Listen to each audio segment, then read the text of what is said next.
ایک سلطان یحییٰ نام کا بادشاہ گزرا ہے. عرب کے کچھ حصوں کا حکمران تھا تو اس کو بڑا شوق تھا لوگوں کو بانٹنے کا.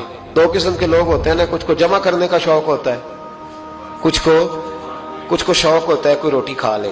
حضرت ابراہیم علیہ السلام بغیر مہمان کے کھانا, کچھ ایسے بھی ہوتے ہیں جن کے گھر بندہ چلا جائے تو پتیلی پہ ڈھکنا دے لیتے ہیں. اپنا اپنا فرق ہے نا جی, ہر آدمی کا اپنا اپنا ذوق ہے. منت کرتے ہیں کسی کی. مجھے بڑی بات پسند ہے شیخ سعدی کی, قرضے لے لے کے مہمان نوازی کرتے تھے. ایک دن سارے مقروض کٹھے ہو گئے, کہنے لگے بابے پیسے دے. بابا جی کہتے ہیں وہ پیسے مانگ رہے ہیں, مجھے ٹینشن ہے کہ انہوں نے کھوایا کچھ نہیں, مجھے پریشانی لگی. ایک بچہ کوئی چیز بیچ رہا تھا, وہ کھیل مرونڈا نہیں بیچتے بچے, وہ بیچ رہا تھا تو آ گیا, کہنے لگا لینی ہے. تو بابا جی کہنے لگے میرے مہمانوں کو کھلا دے ساری. بچہ بھی راضی ہو گیا کہ سارا اکٹھا ہی گاہک مل گیا ہے, تو سارا جب کھلا دیا کہنے لگا پیسے.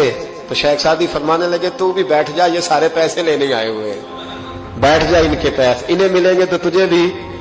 تو بچہ رو پڑا, رویا, کہنے لگا میں تو یتیم ہوں, 4 بہنیں چھوڑ کے آیا, اماں کی دوائی بھی لے کے جانی, مجھے تو پیسے چاہیے. بچہ رویا تو شیخ سعدی کا ایک مرید آیا, اس نے لا کے نظر پیش کی, کہ حضور یہ نذرانہ ہے. 400 دینار لایا. تو حضرت سعدی نے سب کو دیے, بچے کو بھی دیے.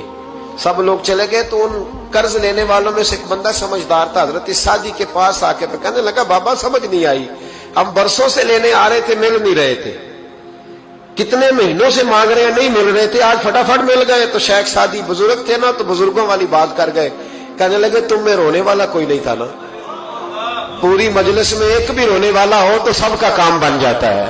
رونے والا عاشق دا کم رونا توڑنا, اے بنا رویو نہیں منظوری, بنا رویو نہیں منظوری, تے بنا رویو نہیں منظوری. عاشق سدا ہی روندا رہندا, پاویں وصل ہوئے تے پاواں دوری.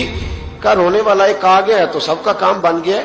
تو کچھ لوگوں کو شوق ہوتا, بادشاہ کو سلطان یحییٰ عرب کے کچھ حصوں کا بادشاہ تھا, شوق بڑا تھا لوگوں کو کھلانے پلانے کا, بڑا شوقین تھا, بڑا بانٹتا تھا. اور کئی دفعہ معاذ اللہ اس پر فخر بھی کرتا تھا جو نہیں کرتا, تکبر سے بھی کہتا تھا بڑی جائیدادیں آؤ جس نے لینا ہے, تکبر بھی کرتا تھا معاذ اللہ جو نہیں کرنا چاہیے تھا.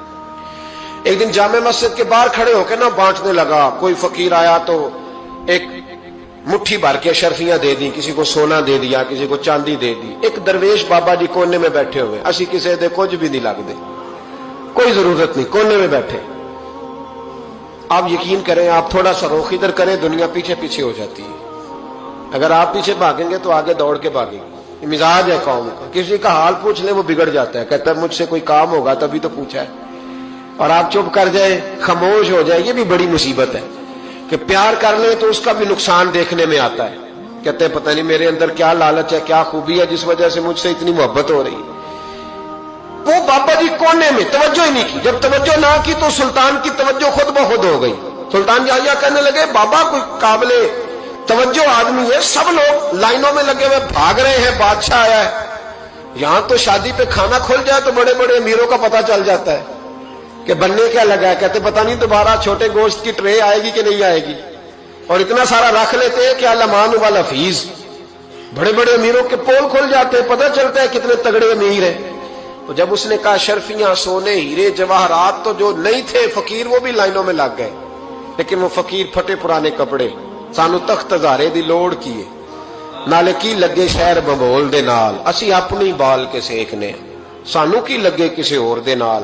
اور اقبال نے اس کی تشریح کی. اقبال کہنے لگے ہوا گو تند و تیز ہے لیکن چراغ اپنا جلا رہا ہے. ہوا گو تند و تیز ہے, تیز ہوا میں چراغ نہیں جلتے. ہوا گو تند و تیز ہے لیکن چراغ اپنا جلا رہا ہے. وہ مرد درویش حق نے جس کو عطا کیے ہیں انداز خوش روانہ, فرماتے ہیں جسے اللہ نے بے نیازی دے دی, لالچ سے دور کر لیا, وہ کسی کی پرواہ, وہ اپنا چراغ جلاتا ہے. اپنی مٹی پہ چلنے کا سلیقہ سیکھو, سنگ مرمر پہ چلو گے تو پھسل جاؤ گے. وہ بابا بیٹھا ہے تو بادشاہ کہنے لگا اسے بھی بلاؤ. بابے کو بلایا, کہنے لگا تجھے کچھ نہیں چاہیے؟ بابا کہنے لگا چاہیے تو بڑا کچھ, پر تجھ سے نہیں چاہیے. کہا کس سے چاہیے؟ فرمایا اس سے چاہیے جو دے کے حساب نہیں پوچھتا, بغیر حساب دیتا ہے, اس سے چاہیے. کہنے لگا نہیں, دروازہ کھلا ہے, تو بھی لے لے. بابا کہنے لگا میں لے تو لوں پر تو دے کچھ نہیں نہ سکتا.